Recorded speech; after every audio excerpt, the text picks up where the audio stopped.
हरे कृष्ण। तो सभी का स्वागत है, बहुत बहुत स्वागत है साप्ताहिक सत्संग में। तो आज जैसे आप सभी जानते हैं भागवतम का कौन सा अध्याय शुरू है, कौन सा शीर्षक क्या है उसका? कुंती महारानी की प्रार्थनाएं। बहुत ही विशेष अध्याय है ये। महारानी कुंती जो है वो क्या कर रही है? कृष्ण जो हैं वो क्या कर रहे हैं? वापस द्वारका जा रहे हैं। तो कुंती महारानी उनको रोकने का प्रयास कर रही है। बहुत सुंदर प्रार्थनाएं हैं। इन प्रार्थनाओं के ऊपर प्रभुपाद जी ने एक स्पेशल पुस्तक भी लिखा है, बहुत सुंदर पुस्तक है। तो आज का जो श्लोक संख्या है वो है 26, पहला स्कंद 8वां अध्याय और 26वां श्लोक। सभी मेरे पीछे दोहराने का प्रयत्न कीजिए। जन्मेश्वर श्रुतषि भी एधमान मद पुमा नव्यहार भिधातुं वे त्वाम किंचन गोचरम। जन्मैश्वर श्रुतषिभी एधमानं मद पुमा नैव्यहर्त्याभिधातुं वे त्वाम किंचन गोचरम। जन्मैश्वर श्रुतषिभी एधमान मद पुमा नैव्यहर्त्याभिधातुं वे त्वाम किंचन गोचरम। ठीक है। जन्म, ऐश्वर्य, ऐश्वर्य, श्रुत, शिक्षा, श्री भी सुंदरता के स्वामित्व द्वारा, एधमान लगातार वृद्धि करता हुआ,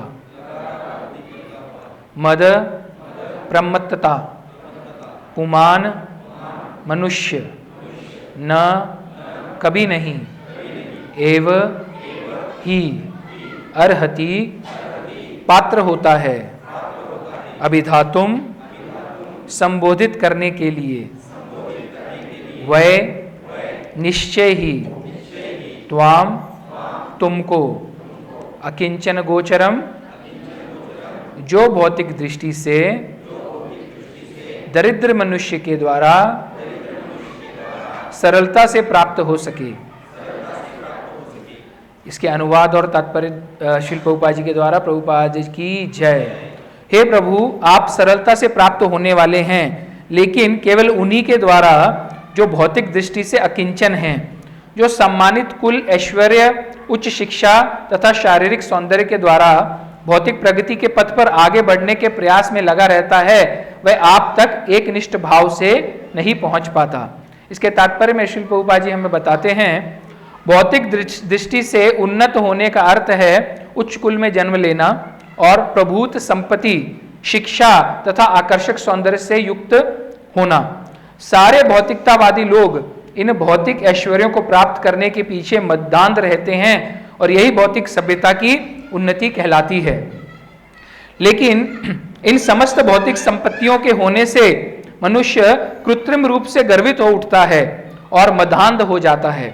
अतएव भौतिकता के नशे में चूर ऐसे लोग भगवान का पवित्र नाम लेने में तथा भाव विभोर होकर हे गोविंद, हे कृष्ण संबोधित करने में अक्षम रहते हैं। शास्त्रों में कहा गया है कि भगवान का एक बार भी पवित्र नाम लेने से पापी इतने पापों से मुक्त हो जाता है जितने वह कर भी नहीं सकता। भगवान का पावन नाम लेने में इतनी शक्ति है, इसमें तनिक भी अत्युक्ति नहीं है। सचमुच भगवान के पवित्र नाम में ऐसी प्रबल शक्ति है, लेकिन ऐसा नाम लेने में गुणता चाहिए। यह भाव की गुणता पर निर्भर करता है। एक असहाय व्यक्ति भगवान का नाम भाव विभोर होकर ले सकता है, लेकिन यदि उसी नाम को कोई समृद्ध व्यक्ति लेता है तो उसमें इतनी निष्ठा नहीं हो सकती। भौतिकता के मद में चूर रहने वाला व्यक्ति यदा कदा भगवान का पवित्र नाम जप सकता है, लेकिन वह गुणता पूर्वक नाम लेने में अक्षम होता है। अतएव भौतिक उन्नति के चार सिद्धांत उच्च कुल, संपत्ति, उच्च शिक्षा तथा आकर्षक सौंदर्य, ये चारों आध्यात्मिक उन्नति के पथ में अग्रसर होने के लिए मानो अयोग्यताएं हैं। शुद्ध आत्मा का भौतिक आवरण बाह्य गुण है, जिस प्रकार ज्वर रुग्ण शरीर का बाह्य गुण है। सामान्य विधि यह है कि ज्वर की मात्रा कम की जाए, ना कि बुरे उपचार द्वारा उसे बढ़ाया जाए। कभी कभी देखा जाता है कि आध्यात्मिक दृष्टि में से उन्नत व्यक्ति निर्धन हो जाते हैं, लेकिन उससे हतोत्साहित नहीं होना चाहिए। उल्टा यह निर्धनता शुभ चिन्ह है। जिस प्रकार की शरीर का ताप घटना शुभ है, जीवन का उद्देश्य उस भौतिक मत को घटाना होना चाहिए जिसके कारण मनुष्य अपने जीवन उद्देश्य के विषय में अधिक अधिक मोहग्रस्त होता जाता है। इस प्रकार से मोहग्रस्त व्यक्ति भगवत धाम जाने के लिए सर्वथा अनुपयुक्त होते हैं। तो ये जो श्लोक है, इसमें प्रभुपाद जी जो भगवत भक्ति करना चाहता है या जो आत्म साक्षात्कार के पथ पर आगे बढ़ना चाहता है, उसके विषय में बताए हैं। बहुत ही सुंदर बताए हैं। क्या बताते हैं कि उच्च कुल में जन्म लेना, बहुत धनी होना, बहुत बुद्धिमान होना या बहुत सुंदर होना, ये सब क्या है पता है? ये सब अयोग्यताएं हैं। इसके विषय में अगर हम देखें तो मतलब जैसे हम लोग भी बहुत बार मंदिर जाते हैं, आरवड़े मंदिर वगैरह जाते थे या कभी मंदिर में जाते हैं तो देखते हैं बहुत सारे भक्त आते हैं भगवान का दर्शन करने के लिए, लेकिन दर्शन करने के लिए आते हैं ऐसे खड़े हो जाते हैं हाथ पीछे रख के। आपने भी शायद कभी देखा होगा, ऐसे हाथ पीछे, मतलब इधर देखेंगे उधर देखेंगे, बहुत सुंदर मंदिर है, बहुत अच्छा साफ सफाई है, एकदम सब अच्छा व्यवस्थित है, भगवान का श्रृंगार, लेकिन कभी भगवान को हाथ जोड़कर प्रणाम नहीं करेंगे। और प्रणाम करने के लिए भी भगवान क्या कहते हैं? प्रणाम मतलब सिर्फ ऐसे नहीं करना है प्रणाम। भगवान को प्रणाम कैसे करना है? दंडवत प्रणाम करना चाहिए कभी भी। भगवान इससे बहुत प्रसन्न होते हैं। भगवत गीता में कहें ना भगवान क्या क्या कहें?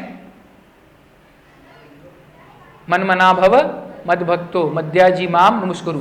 भगवान कहते हैं तू जो भी कर रहा है मुझे अर्पण कर दे, जो तू यज्ञ कर रहा है, जो भी तू कार्य कर रहा है वो सब मुझे अर्पण कर दे।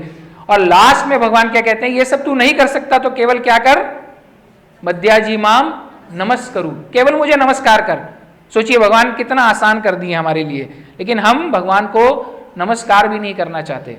तो ये हमारी स्थिति है। तो इसलिए क्या कहते हैं कि उच्च कुल में जन्म, उच्च कुल मतलब क्या हुआ? ब्राह्मण। आजकल तो खैर उच्च कुल वाले ब्राह्मण भी नहीं रहे, लेकिन ब्राह्मण कुल में जन्म लेना या बहुत बुद्धिमान, देखिए आप जो साइंटिस्ट होंगे या जो डॉक्टर होंगे या जो बहुत पीएचडी इंजीनियरिंग किए, वो जल्दी से जाके भगवान को प्रणाम नहीं करते। क्यों नहीं करते? क्योंकि उन्हें अपनी बुद्धि के ऊपर बहुत गर्व होता है, अहंकार होता है। और ये सब क्या है? भगवान को प्रणाम नहीं करना मतलब क्या है? भगवान आत्म साक्षात्कार को जो पथ है उसमें आप आगे नहीं बढ़ पाएंगे, उसके सबसे बड़ा कारण ये सब है। या कोई बहुत धनी होगा, धनी व्यक्ति भी जो है वो जल्दी से क्या करेगा? भगवान को प्रणाम नहीं करता। और सुंदर तो आप देखते हैं ना, मतलब वो सोचेगा अगर मैं सुंदर, मतलब बहुत सुंदर है या मेरे कपड़े बहुत अच्छे हैं तो मैं प्रणाम करूंगा तो कहीं मेरे कपड़े ना गंदे, वस्त्र मेरे गंदे ना हो जाएं। इसलिए वो व्यक्ति भी जो है वो क्या है? जल्दी से भगवान को प्रणाम नहीं करता, भगवान को मानेगा ही नहीं वो। तो ये क्या है? आत्म साक्षात्कार के पथ पर चलने के लिए क्या है? रुकावट है, ये बाधा है बहुत बड़ी आपके लिए मतलब हम सभी के लिए बहुत बड़ी बाधा है। और फिर कुंती महारानी क्या कहती है?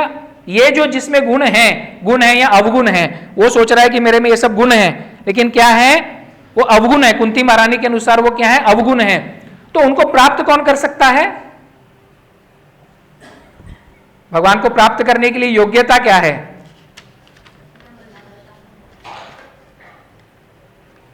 नम्रता कब आएगी? नम्रता कब आएगी? इसी श्लोक में वो दिया गया है। नहीं, एकदम लास्ट में देखिए, लास्ट का अक्षर क्या है? अकिंचन गोचराम। नहीं, अकिंचन का अर्थ क्या है? चलिए पहले देखिए, एक एक जो वर्ड शब्द है ना, आप सोचिए भागवतम का अगर एक एक शब्द लेंगे तो इतना बड़ा लेक्चर हो जाएगा। एक एक शब्द कितना महत्वपूर्ण है। जन्म, ऐश्वर्य, श्रुत मतलब क्या हुआ? हाँ, ज्ञान, शिक्षा। श्रुति हम कहते हैं ना, श्रुति जो हम ज्ञान सुन के प्राप्त करते हैं वो क्या है? श्रुति है, स्मृति। तो श्रुत जो है वो शिक्षा है, ज्ञान है। और अकिंचन गोचरम, अकिंचन कौन है? हाँ, भौतिक दृष्टि से दरिद्र। अगर हम इसका संधि विच्छेद करें इस शब्द का किंचन, किंचन का मतलब क्या होता है, अर्थ क्या होता है? कुछ होना, समथिंग।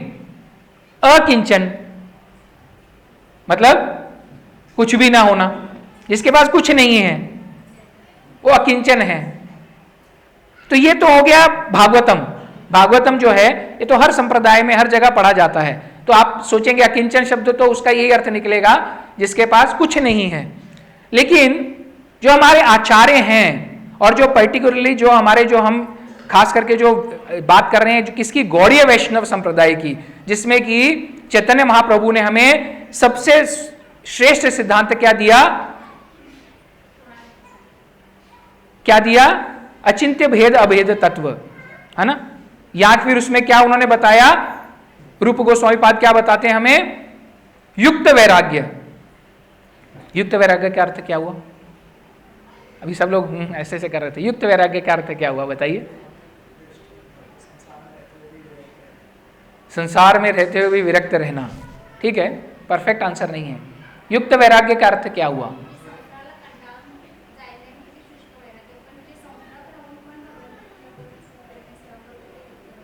थोडंसं जवळ आहे, असं तुम्ही टच करून कसं खो खो खेळायला लागलाय तुम्ही, टच करताय आणि पळताय। परफेक्ट काय आहे? युक्त वैराग्य का अर्थ क्या है? हाँ, एक साधारण मायावादी सन्यासी और एक गौड़ीय वैष्णव सन्यासी में क्या फर्क है? मायावादी सन्यासी क्या सोचता है? ये सब माया है, मैं इसको हाथ नहीं लगाऊंगा, लक्ष्मी ओ हो इसको हाथ नहीं। लेकिन जो गौड़ीय वैष्णव संप्रदाय के सन्यासी वो क्या सोचते हैं? माया है, ये किसकी है? भगवान की, इसको मैं भगवान की सेवा में ही लगाऊंगा। ये युक्त वैराग्य है। तो युक्त वैराग्य संदर्भ में अगर हम सोचें तो अकिंचन शब्द का अर्थ क्या हुआ? अकिंचन का अर्थ क्या हुआ? जिसका पास में कुछ भी नहीं है ना। लेकिन अगर हम इसको गौड़ीय वैष्णव फिलॉसफी में देखें तो अकिंचन का अर्थ क्या हुआ? हाँ, अगर मेरे पास में कुछ है, अगर मेरे पास में सुंदरता है, मेरे पास में बुद्धि है और मेरे पास में धन है, ज्ञान है, अगर मैं वो भी भगवान की सेवा में लगा देता हूं तो मैं भी क्या हो गया? अकिंचन हो गया। अकिंचन है ना, मेरा तो कुछ है ही नहीं, सब भगवान का है और मेरे पास कुछ भी नहीं है। भौतिक दृष्टि से सबको दिख रहा है। जैसे अपनी संस्था में बहुत अच्छे ऐसे उदाहरण हैं, प्रभु जी हैं इचलकरंजी जी में, इतना सब कुछ भगवान ने दिया, लेकिन क्या है? मेरा कुछ नहीं है, सब भगवान की सेवा में है। गुरु महाराज जी के इतने अच्छे शिष्य हैं, पूना में सब जगह पे हैं, जो अपना कुछ नहीं। गुरु महाराज जी ने एक ऑर्डर दे दिया, प्रभुपाद के इससे ऐसे शिष्य हैं, ऑर्डर दे दिया उनका, मेरा कुछ नहीं है, मैं क्या हूं? अकिंचन। सब कुछ क्या है? भगवान। तो ये भी अकिंचन का अर्थ है। अकिंचन दरिद्र जो है वो तो ठीक है, लेकिन दरिद्र, जैसे कुंडल कृष्ण प्रभु जी ने कथा में बहुत सुंदर बताया था ना कि एक गुरु थे, उनकी सेवा में 2 व्यक्ति आते थे, उनके शिष्य थे। एक जो क्या था, शरीर से बहुत हट्टा कट्टा था, शायद आप में से काफी लोग उपस्थित थे या भूल गए होंगे। एक तो बहुत हट्टा कट्टा था, वो गुरु महाराज जी के पैर दबा रहा और सोच क्या रहा है, काश अगर मेरे पास में लक्ष्मी होती तो मैं गुरु महाराज जी के लिए ये करता वो करता। दूसरा उनका जो शिष्य है वो बहुत ऐश्वर्यशाली धनवान है, लेकिन वो पैर नहीं दबा रहा। वो क्या सोचता है, अगर मेरे पास, वो थोड़ा सा वीक है, उसमें इतनी शक्ति नहीं है, वो क्या सोचता, अगर मेरे पास में शक्ति होती तो मैं गुरु महाराज की सेवा करता। तो करना क्या है, जो आपके पास में है आप उस तरह से सेवा करिए। अगर आप हट्टे कट्टे हैं, गुरु महाराज जी के पैर दबा सकते हैं तो आप पैर दबाइए ना, आपको लक्ष्मी का विचार करने की क्या आवश्यकता है। और अगर आपके पास में लक्ष्मी है तो आप लक्ष्मी से सेवा करिए गुरु महाराज की। आपको पैर दबाने की आवश्यकता, मतलब पैर दबाने की आवश्यकता है, लेकिन आपको ऐसा जरूरत नहीं कि मेरे पास में अगर शक्ति आ जाए तो मैं गुरु महाराज जी के पैर दबाऊं। आप जो आपके पास में साधन है, आप उस साधन से ही भगवान की सेवा कर सकते हैं। यह महत्वपूर्ण है। जो भक्त यहां पर उपस्थित हैं, इस संस्था से जुड़े हैं, अगर आप यह समझ जाएंगे कि जो आपके पास में साधन है, भगवान ने आपको जो भी दिया है, आप जब उसको भगवान की सेवा में लगा देते हैं तो क्या है, यही कृष्ण भावनामृत है। आपको अलग से कृष्ण भावनामृत के लिए प्रयत्न करने की जरूरत नहीं है। प्रभु जी मैं जब 50 साल का हो जाऊंगा, वर्णाश्रम धर्म के अनुसार जब मैं वानप्रस्थ ले लूंगा, तब मैं मंदिर में सेवा करूंगा। नहीं, आप गृहस्थी में रह के भी भगवान की सेवा कर सकते हैं, जो आपके पास में साधन उपलब्ध हैं। आपको कीर्तन अच्छा लगता है, प्रभु जी मैं कीर्तन, लेकिन आवाज इतनी मधुर नहीं है, कोई बात नहीं, आप सेवा कर सकते हैं। आप कुकिंग में अच्छे हैं, कुकिंग करिए। अगर आपको कुकिंग नहीं जपता, आप बुद्धिमान हैं, शास्त्रों का अध्ययन करिए, लेक्चर दीजिए, प्रचार करिए। तो हर जो जीव है, देखिए हर जीव जो है उसको भगवान ने कोई ना कोई एक विशेष क्या है गुण दिया होता है। आपको सिर्फ वो गुण ढूंढने की आवश्यकता है। हो सकता है आप कुछ नहीं कर सकते, कीर्तन नहीं कर सकते, कुकिंग नहीं कर सकते, आपको भगवान ने लक्ष्मी दी है। जो कुकिंग कर रहे हैं आप उनको लक्ष्मी तो दे सकते हैं, उनको पैसा तो दे सकते हैं, है ना। आपका सुंदर व्यक्तित्व है, मतलब आप दिखने में बहुत सुंदर हैं, लोगों को आकर्षित करते हैं, है ना। लोगों को आकर्षित करके आप जैसे कुछ आपके पास में आकर्षण के कारण कोई आता है, आप उनको भगवत भक्ति में ला उनको प्रचार कर सकते हैं। तो क्या है इसका अर्थ क्या है? कुंती महारानी क्या कह रही है कि जो अकिंचन है केवल वही भगवान को प्राप्त कर सकते हैं। इसका एक और अर्थ क्या हुआ जो अभी हमने चर्चा किया कि जिसके पास में तो कुछ नहीं है वो तो दरिद्र है, वो तो भगवान को प्राप्त करेगा। लेकिन जिसके पास में भगवान का दिया वो कुछ है उसको भगवान ने दिया है, वो अकिंचन बन के कैसे प्राप्त कर सकता है? उसमें उसको क्या करना है? अपने आप का मैं मिटाना है। यह भी एक बहुत बड़ी शिक्षा है। अहम मिटाना पड़ेगा उसको, तभी वो प्राप्त कर सकता है। अहम मिटाएगा कैसे वो? जब वो ये सोचेगा कि ये सब भगवान का, मेरा तो कुछ है ही नहीं। तो जब मेरा कुछ नहीं है तो मैं जो है वो क्या हो गया? मैं खत्म हो गया। तो आप भगवान को प्राप्त कर सकते हैं। बहुत सुंदर। और इसके बारे में नरोत्तम दास ठाकुर महाराज जी का एक बहुत सुंदर भजन भी है, निताई पाद कमल। उसमें एक लाइन आती है, सही संबंधे नाही जार व्यर्थ जन्म गेलो तार। उसमें वो कहते हैं कि जो आप जिसने, वो भजन जो है नित्यानंद प्रभु के बारे में है, चैतन्य महाप्रभु के विषय में है, लेकिन उसका अर्थ जो है वो ये है कि जिसने अपना संबंध भगवान के साथ में नहीं जाना, क्या हो गया? उसका जन्म जो था क्या व्यर्थ चला गया। और उसके आगे नरोत्तम दास ठाकुर कहते हैं कि अगर आप ये चीज नहीं समझ पाए कि आपको और भगवान का क्या संबंध है, तो विद्या कुले आपने कितनी भी विद्या प्राप्त की हो, कितना भी उच्च कुल के हो आप, लेकिन क्या है वो भी किसी काम का नहीं है। आपको ये समझ, चलो हम तो भौतिक दृष्टि से क्या कर रहे हैं, शिक्षा की बात कर रहे हैं। कोई डॉक्टर है, कोई इंजीनियर है, कोई साइंटिस्ट है, लेकिन अगर आपने सभी वेदों का अध्ययन भी कर लिया, आपको भगवत गीता के 700 श्लोक पाठ हैं, आपको भागवतम के सब श्लोक पाठ हैं, लेकिन अगर आप फिर भी अपने आप को भगवान के साथ आपका क्या संबंध अगर ये नहीं जान पाए, तो वो भी किसी काम का नहीं है। आपको ये समझना पड़ेगा। श्री श्री राधा श्याम सुंदर भगवान की जय। क्या करना पड़ेगा आपको अपना भगवान के साथ संबंध जानना बहुत जरूरी है। हम क्या है? भगवान के दास हैं। देखिए भागवतम का एक एक श्लोक जो है वो आपको शुद्ध भक्ति सिखाता है, एक एक श्लोक।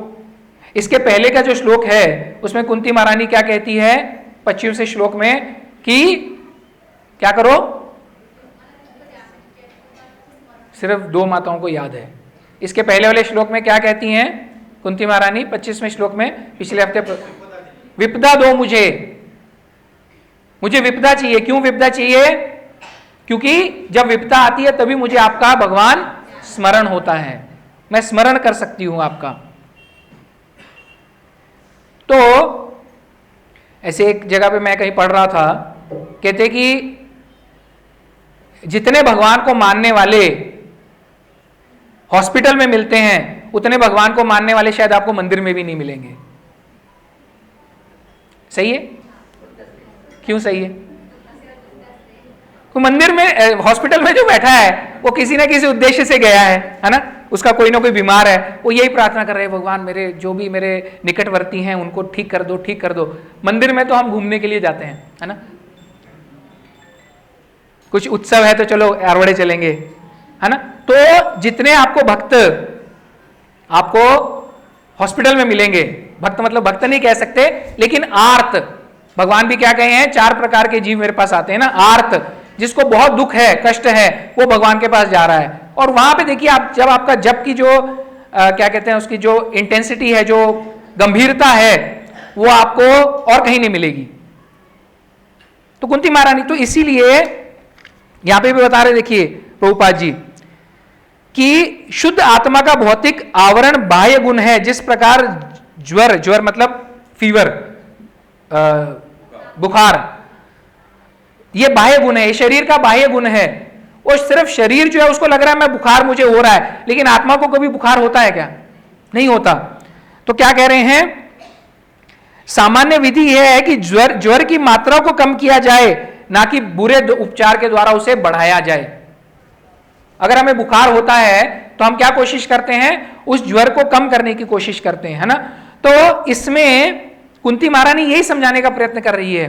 अगर आप उपदेशामृत भी देखेंगे, उपदेशामृत में एक श्लोक है ना, जिसमें शरीर का तापमान और भौतिक सुख के विषय में क्या बताया गया है, एनालॉजी दी गई है, एनालॉजी दी है वहां पे, कि जैसे हमारे शरीर का जो तापमान है वो कितना होना चाहिए,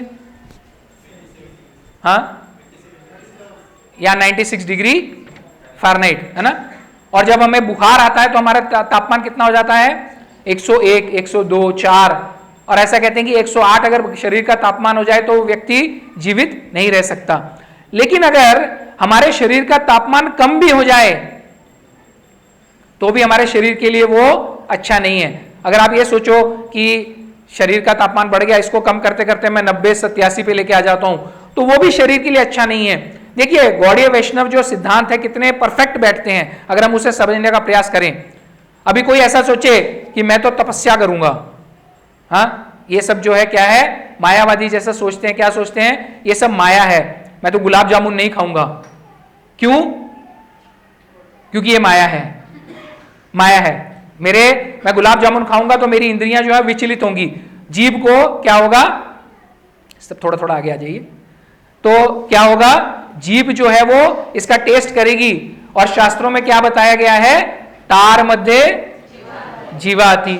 तो ये जीवा को मैं क्या कर रहा हूं, इंद्रियों को क्या कर रहा हूं, मैं भोजन दे रहा हूं। तो इसलिए वो गुलाब जामुन नहीं खाता। लेकिन उसका परिणाम क्या होता है, कभी ना कभी उसकी इंद्रियां जो है वो व्याकुल हो जाती हैं, है ना। हम एक कभी कभी ऐसा सोचते हैं कि अब मैं कुछ दिन तक मीठा नहीं खाऊंगा, लेकिन फिर एक दिन क्या होता है, हमारा सब्र का बांध जो है वो टूट जाता है, फिर हम लोग डबल मीठा खा लेते हैं, है ना। तो इसीलिए हमारे शास्त्र हमको क्या बताते हैं, यहाँ पे प्रभुपाद जी ज्वर का उदाहरण क्यों दे रहे हैं, हमें हमारा बॉडी का टेम्परेचर जो है वो सही रखना है। आपको जो शरीर की जितनी आवश्यकता है उतना लीजिए। ऐसा नहीं कि आज गुलाब जामुन है तो दबा के 5-6 गुलाब जामुन खा लिए, नहीं, आपका मन कर रहा है एक गुलाब जामुन खाइए, भगवान का भोग, भगवान का प्रसाद है, भगवान को भोग लगा हुआ है, आप एक गुलाब जामुन खाइए, 2 खाइए। ज्यादा खाएंगे तो शरीर का तापमान की तरह आपके शरीर को क्या करेगा, नुकसान करेगा। और अगर नहीं खाएंगे तो क्या होगा, कभी ना कभी आपका सब्र का बांध टूटेगा, आपकी इंद्रियां जो है वो व्याकुल रहेंगी। तो उसी प्रकार से ये जो भौतिक ऐश्वर्य हैं, ये भी कुंती महारानी क्या कह रही हैं, आत्म साक्षात्कार के लिए हमारे लिए बाधक हैं। तो हमारी जितनी आवश्यकता है हमें उतना ही ग्रहण करना चाहिए। अगर मैं ये सोचता हूं कि नहीं, शास्त्र तो ये बता रहे हैं कि ये सब माया है, सब ऐश्वर्य मैं छोड़ देता हूं, तो शरीर का पालन पोषण कैसे करेंगे, मुझे बताइए। शरीर का पालन पोषण नहीं करेंगे, शरीर जो क्या होगा, एक समय तो ऐसा तो नहीं कि कोई आपको लाके प्रसाद देगा, भैया खा ले, मैं तेरी घर मैं चलाता हूं, घर तो हमें ही चलाना पड़ेगा, है ना। नहीं चला पाएंगे तो क्या होगा, लक्ष्मी नहीं रहेगी हमारे पास में, फिर हमें वापिस से श्रम करना पड़ेगा, और श्रम करने के चक्कर में जो हमारा भजन था वो भी छूट जाएगा।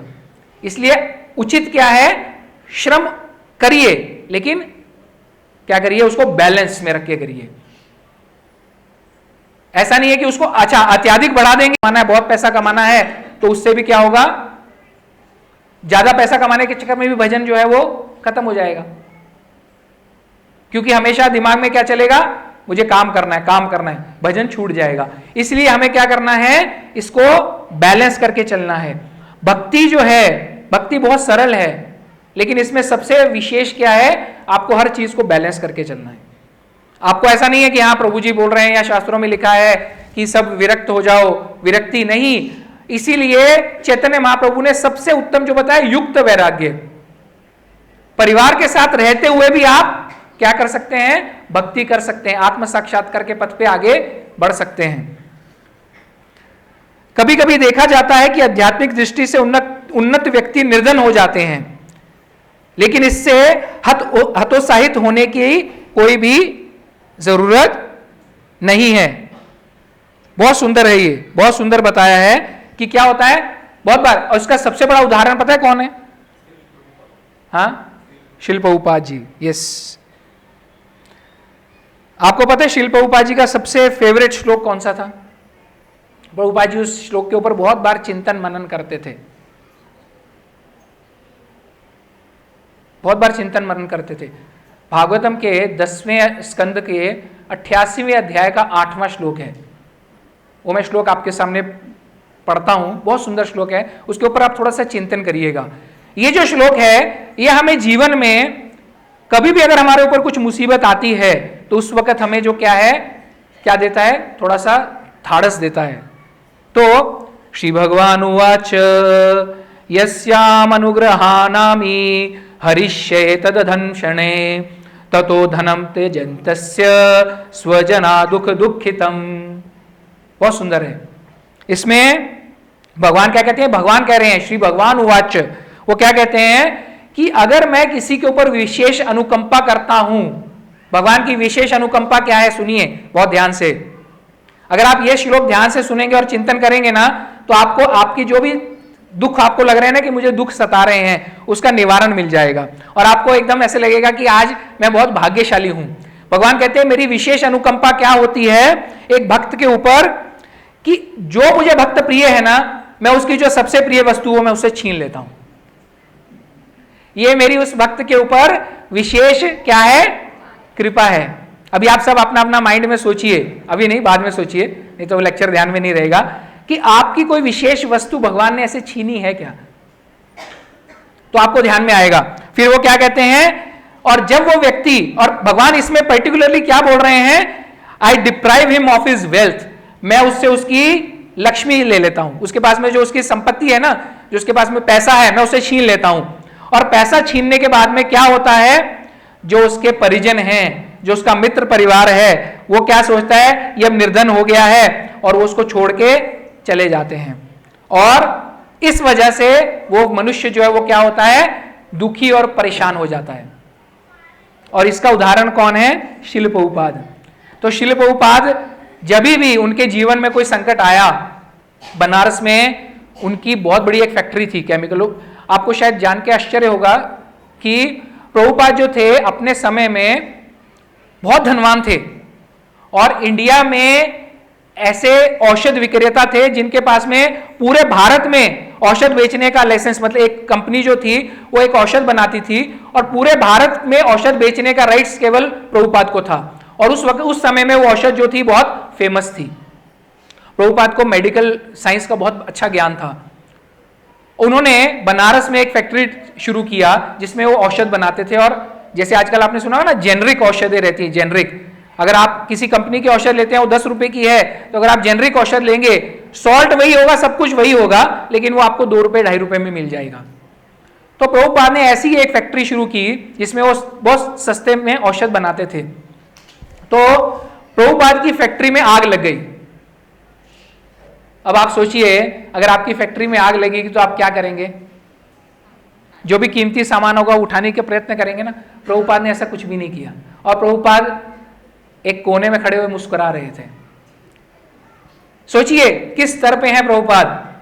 प्रभुपाद क्या सोच रहे थे, यही श्लोक के बारे में विचार कर रहे थे कि मुझे ये इस फैक्ट्री में बहुत आसक्ति थी, आज कृष्ण ने मेरे ऊपर क्या किया है, विशेष अनुकंपा की है, मेरे ऊपर बहुत बड़ा एहसान किया है कृष्ण ने, और ये मेरे से छीन लिया।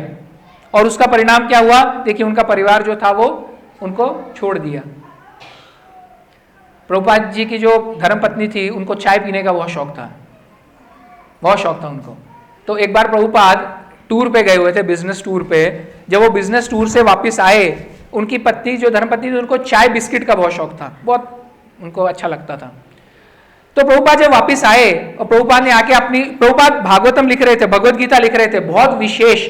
आजकल की जो भगवत गीता है ना, जो प्रभुपाद जी की भगवत गीता यथारूप जशी आए तशी, ये बहुत छोटा सा संस्करण है। प्रभुपाद ने इसके ऊपर बहुत बड़ी टीका लिखी थी।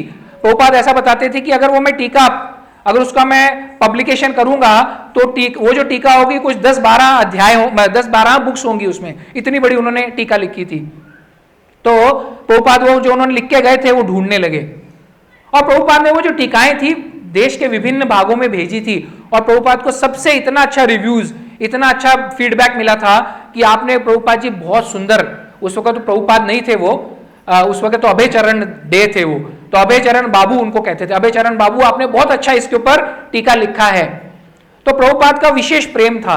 तो प्रभुपाद ने आके देखा, उनको वो जो पुस्तकें लिखी हुई थी कहीं मिली नहीं, तो उन्होंने 1-2 जगह ढूंढी, उनको नहीं मिली, तो उन्होंने अपनी पत्नी से पूछा कि आपने वो मेरी पुस्तकें देखी हैं? तो उनकी पत्नी उनको बोलती है कि आपकी जो पुस्तकें थी वो मैंने बेच दी, रद्दी में बेच दी, और उसकी मैंने क्या किया, कुछ लक्ष्मी मिली थी उसकी मैंने चाय मंगाई, मैं चाय पी रही हूँ। प्रभुपाद को इतना उस वक्त दुख हुआ और गुस्सा आया, तो प्रभुपाद ने एक बहुत ही फेमस, बहुत ही प्रसिद्ध वाक्य कहा, टी और मी, आपको क्या चाहिए, चाय या मैं? अब उनकी पत्नी ने सोचा सुबह सुबह शायद मजाक कर रहे हैं, इतना गंभीर नहीं है। उनकी पत्नी ने कहा टी, मुझे चाय पीना है। प्रभुपाद ने उसी क्षण जो था वो घर छोड़ दिया, उसके बाद वो कभी घर नहीं गए। मतलब कहने का तात्पर्य क्या है, ये स्थिति क्यों आई?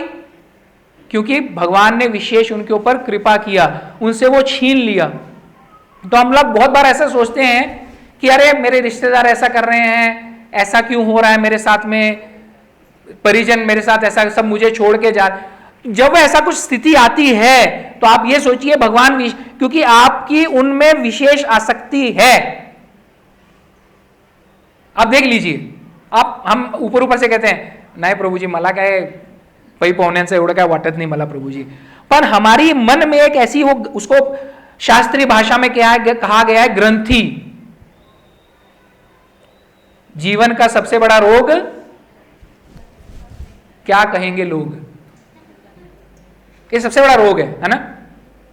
जैसे एक जगह पे बहुत मतलब थोड़ा सा मजाक का विषय है कि हम छोटे होते तो कहते 2 लोग क्या कहेंगे, बोले मैं जीवन भर में वो 2 लोग ढूंढता ही रह गया कि वो 2 लोग कौन है। तू ऐसा करेगा ना तो 4 लोग क्या कहेंगे, वो 4 लोग कौन है, हमें जीवन भर नहीं समझ में आता।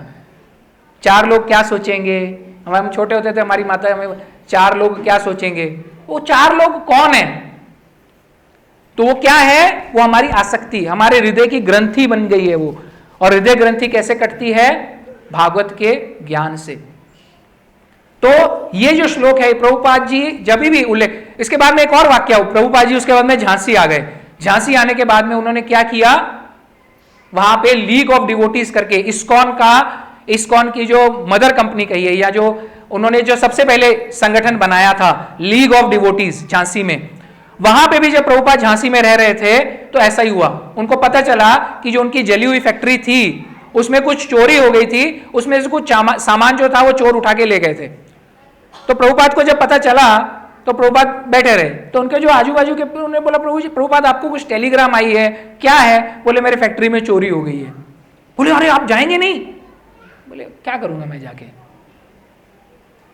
क्या? प्रभुपाद ने उनको बताया शायद मेरी अभी भी कुछ आसक्ति वहां रह गई थी, अब वो फैक्ट्री में मेरे कुछ भी नहीं बचा, इसलिए मेरी कोई भी आसक्ति अब नहीं है। प्रभुपाद का स्तर क्या था सोचिए। कल एक गुरु महाराज जी जूम टॉक में भी बता रहे थे, जपा टॉक में भी, और एक बहुत सुंदर मतलब एक फॉरवर्ड मैसेज भी आया था उसमें। कल क्या था आपको पता है ना सबको, कल नहीं परसों अद्वैत आचार्य जी का आविर्भाव दिवस था। तो जो अद्वैत आचार्य जी का जो जन्म स्थान है वहां पे एक मंदिर है, वहां पे एक पुजारी है। तो वो पुजारी जो था एक दिन मायापुर मंदिर आया। मायापुर मंदिर आने के बाद में उसको वहां कुछ भक्त मिले, उसके हाथ में back to godhead magazine थी। तो उसने बताया कि ये कौन है, बोले ये हमारे संस्थापक आचार्य हैं। बोले उसने फिर उनको बताया, बोले आपको शायद पता नहीं होगा 1940, 45, 50 के दशक में मैं उस मंदिर में कुछ कार्य के लिए जाता था और मैं वहां पे सेवा करता था। तो बोलते हैं एक बूढ़ा उस वक्त प्रभुपाद बूढ़े नहीं थे, एक बंगाली गृहस्थ हर महीने में एक बार या 2 बार उस स्थान पे आता था और पीछे बैठ के जप करता था। बोलते जप करते करते उसकी जो गंभीरता थी, इंटेंसिटी थी, आंख बंद करके जब वो हरे कृष्ण महामंत्र का जप करता था, बोलते मुझे वो बहुत आकर्षित करता था। वो व्यक्तित्व, वो व्यक्ति मुझे बहुत आकर्षित करता था। बोलते और कभी कभी जप करते करते बोलते उसका ध्यान नहीं होता था, कोई उसकी तरफ ध्यान भी नहीं देता था, लेकिन उसकी आंखों से आंसू आते थे। फिर बोलते ऐसा कुछ 10 साल तक चला, 1940 से 1950 तक। बोलते फिर वो मैं उससे मैं उसकी पहचान हो गई, वो मुझे मिलने लग गया। तो बोलते जाते जाते मुझे जरूर हरे कृष्णा और धन्यवाद कह के जाता था। तो बोले मैं पूछा धन्यवाद क्यों? तो बोले नहीं, आप बहुत अच्छी सेवा कर रहे हैं यहाँ पे। देखिए प्रभुपाद में कितनी विनम्रता थी, आप सोचिए। तो बोले लेकिन अचानक से उस व्यक्ति का वहां पे आना जाना जो था वो बंद हो गया। फिर 1965 में वो व्यक्ति अचानक से बोले मैं मंदिर में सेवा कर रहा था और मुझे एक व्यक्ति भगवे कपड़ों में नजर आया, सैफरन, और उसने दंड धारण किया हुआ था और उसी तरह से उसका हेड शेविंग हुआ था और उसी प्रकार से वो पीछे बैठा जप कर रहा था, बहुत गंभीरता पूर्वक जप कर रहा था। तो वो गंभीरता पूर्वक जप करते करते उसकी आंखों से वैसे ही क्या था, अश्रु धारा प्रवाहित हो रही थी, निकल रही थी। तो बोले जैसे ही वो खड़ा हुआ तो मैं पहचान के आ रही है, तो वही बंगाली ग्रस्त हैं जो आज से कुछ वर्ष पूर्व यहाँ पे आते थे। तो बोलते मैंने उनको पूछा हरे कृष्णा आप कैसे हैं? बोले मैं ठीक हूँ। बोले आप बहुत सालों से आए नहीं? बोले हाँ मैंने अब क्या किया, मैं वृंदावन में रहता हूँ और मैंने संन्यास ग्रहण कर लिया है और मैं अपने गुरु का एकदम सबसे नालायक शिष्य हूं। ऐसा प्रभुपाद बोले। बोले क्यों? बोले मेरे गुरु ने आज्ञा दी है कि पाश्चात्य देश में जाओ, वहां पे ऐसे जीव हैं जिनको राधा कृष्ण के बारे में कुछ भी ज्ञान नहीं है, उनको उनके जीवन का उद्देश्य पता नहीं है और वो क्या है, सड़ रहे हैं, जाओ उनको जाके प्रचार करो। लेकिन मैं इतना अधम हूं कि मुझे कोई भी साधन नहीं मिल पा रहा कि मैं वहां जाके प्रचार कर सकूं। लेकिन आज कुछ आचार्यों की, अद्वैत महाप्रभु की मुझे मेरे ऊपर कृपा हुई है, अद्वैत आचार्य की, कि मुझे एक टिकट मिला है और कल मैं जहाज से अमेरिका जा रहा हूं। बोलते मैं बस प्रार्थना करने आया था यहां पे। तो बोलते फिर वो जो पुजारी था वो बोला वो मुझे कभी दोबारा नजर नहीं आए क्योंकि मैं बोलते। लेकिन अचानक से 3-4 साल बाद मैंने देखा कि हमारे मंदिर में बहुत सारे विदेशी भक्त धोती पहने, कंठी धारण किए, तिलक लगाए और शिखा रखे, और जो विदेशी महिलाएं थी उन्होंने साड़ी धारण की हुई, कंठी पहनी हुई। अचानक से बहुत सारे ऐसे भक्त आने लग गए और बोलते ऐसे ही कोई भक्त आए वहां पे और उन्होंने मुझे ये मैगजीन दिया, बैक टू गॉडहेड।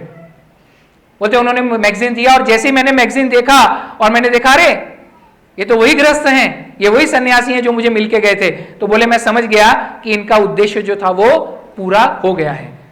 बोले फिर वो उनसे मिलने आए थे मायापुर मंदिर में। बोले मुझे पता है कि अभी वो यहाँ पे नहीं है, उन्होंने शरीर छोड़ दिया है, लेकिन उनके जो शिष्य हैं मैं आपको ये बताना चाहता हूं कि आपके जो गुरु महाराज थे वो कितने श्रेष्ठ थे। तो देखिए ये हमें आज लगता है ये सब इतना बड़ा ऐश्वर्य और सब इतना अच्छा मंदिर, इतने बड़े बड़े मंदिर, लेकिन ये प्रभुपाद ने इसके लिए बहुत तपस्या की है। प्रभुपाद ने कहां कहां जाके प्रार्थना की है, सोचिए आप। श्री राधा दामोदर मंदिर में भी जो रह रहे थे प्रभुपाद, तो वो क्या कर रहे थे, रूप गोस्वामी पाद को प्रार्थना करते थे हर रोज कि मुझे ऐसा कुछ साधन दीजिए जिससे मैं अपने गुरु का जो वचन जो है वो क्या कर सकूं, पूरा कर सकूं, आज्ञा को पूरा कर सकूं। तो यहां पे क्या है, अकिंचन। तो इसलिए हमें दुखी नहीं होना है कि मेरे पास तो कुछ भी नहीं है।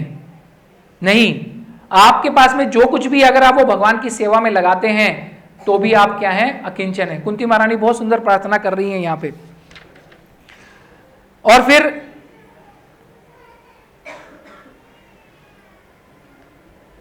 यहां पे कुंती महारानी और भी क्या समझा रही है कि जब जब आपके ऊपर समस्या आए, जब भी समस्या आती है तो आपको यहां पे प्रभुपाद भी देखिए यहीं पे बता रहे हैं कि जब वो निर्धन हो जाता है तो उसको हतोत्साहित नहीं होना चाहिए, उल्टा ये निर्धनता शुभ चिन्ह है।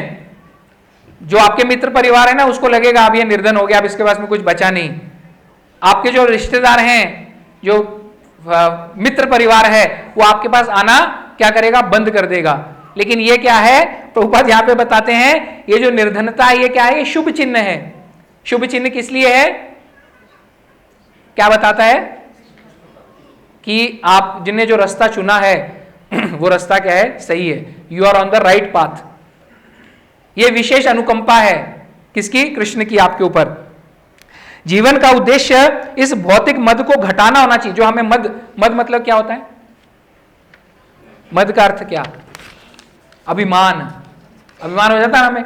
एक्चुअली गर्व, अभिमान, मद, इसमें कोई बहुत ज्यादा फर्क नहीं है। अब मराठीमध्ये आपण त्याला काय म्हणतो?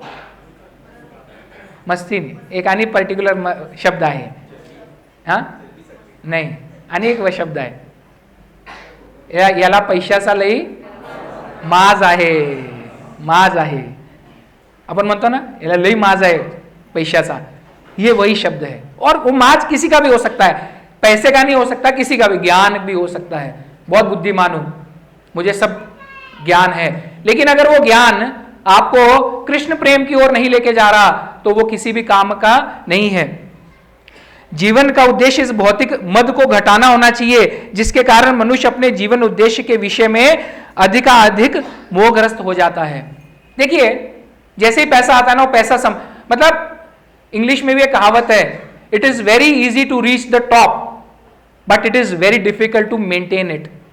आप अपने जो भी आपका जिस भी कार्य में है, जिस भी फील्ड में है, आप उसके शीर्ष पर पहुंचना बहुत आसान है, लेकिन वहां पे टिके रहना बहुत मुश्किल है। और ऐसा बताते हैं मतलब कि जो जितनी जल्दी फास्ट जाता है ना, उतनी जल्दी वो नीचे आता है। अब देखिए, आपको भौतिक कितने सारे ऐसे उदाहरण मिलेंगे, आपको कितने सारे ऐसे स्पोर्ट्स पर्सन, ऐसे कितने सारे एक्टर्स मिलेंगे, कितने सारे ऐसे राजनीतिक मिलेंगे, एकदम से ऊपर जाते हैं। और वो वैसे भी एक इंग्लिश में और कहावत है, everything that goes up comes down.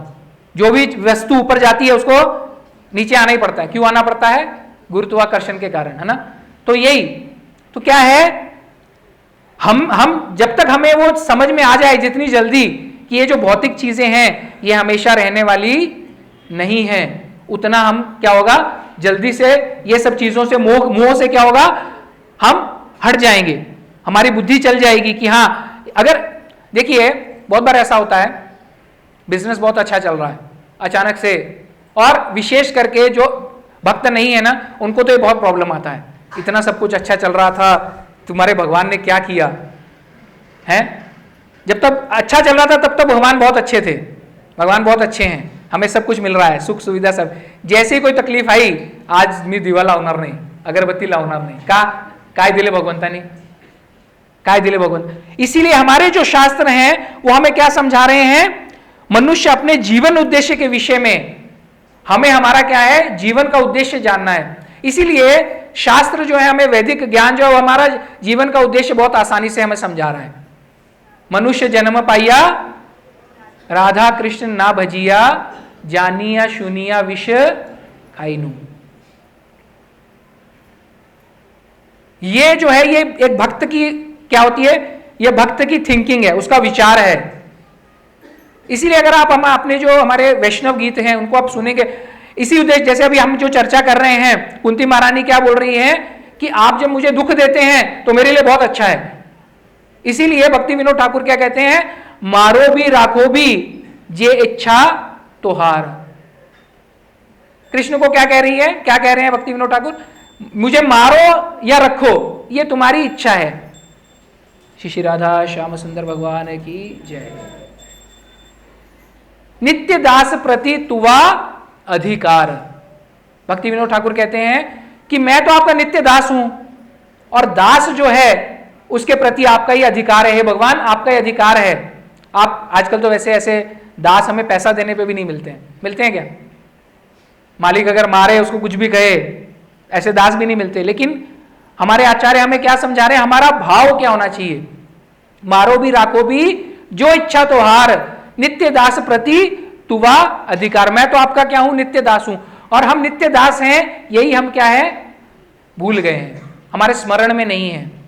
इसीलिए राखो भी तक तो ठीक है, जैसे ही मारो भी आता है तो हम क्या होता है, हम विचलित हो जाते हैं। तो जिसने आपको इतने दिनों तक रखा है वो आपको मार कुछ अगर संकट आते हैं, वैसे तो अपना तत्व तो क्या बताया भगवान, तो वैसे ही आपको कह रहे हैं ये दुनिया जो क्या है, दुखाल्यम शाश्वतम, यहां से अपना कार्य करो और निकलो। लेकिन रहने की इच्छा किसकी है? हमारी ही इच्छा है। तो हमें यह समझना चाहिए जीवन का उद्देश्य क्या है, केवल और केवल हमारा भगवान के साथ क्या संबंध है। संबंध ज्ञान अगर हमें मिल गया, उसके बाद में क्या है, उसके बाद में तो बहुत आसान है, संबंध, अभिदय, प्रयोजन। बस संबंध हमें पता करना है कि हमारा भगवान के साथ हमारा संबंध क्या है, नित्य दास। और अभिदय क्या होना चाहिए, भक्ति कैसे करनी है, और प्रयोजन क्या है, कृष्ण प्रेम प्राप्ति। बस ये उद्देश्य अगर हमें पता चल गया तो बाकी सब कुछ जो है ना वो गौण है। जिसे हम लेक्चर में बहुत बार सुनते हैं ना, गंगा जी ऐसा बताते हैं, गंगा जी की तलहटी है ना, गंगा जी की जो तलहटी है उसमें जो बालू के कण हैं, कितने बालू के कण होंगे गंगा जी की तलहटी में? असंख्य, है ना।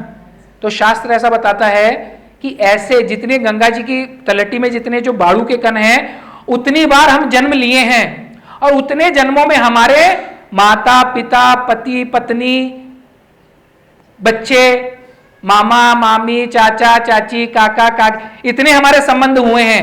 लेकिन हम आज भी क्या है, ये जो शरीर हमें मिला है, इस शरीर के द्वारा हमारे जो संबंध हैं हम उसमें ही अटके पड़े हैं।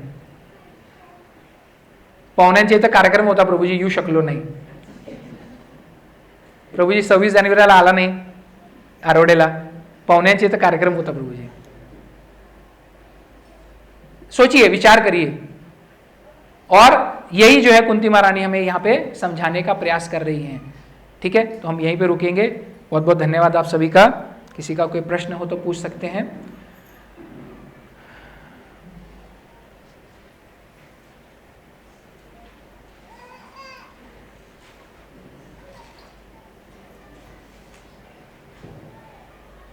ठीक है, किसी का कोई प्रश्न नहीं है? ठीक, बहुत बहुत धन्यवाद आपका। हरे कृष्ण कृष्ण कृष्ण हरे हरे, हरे राम राम राम हरे हरे। शिल प्रभुपाद की जय, गुरु गौरांग की जय, निताई गौर प्रेमानंदे हरि हरि।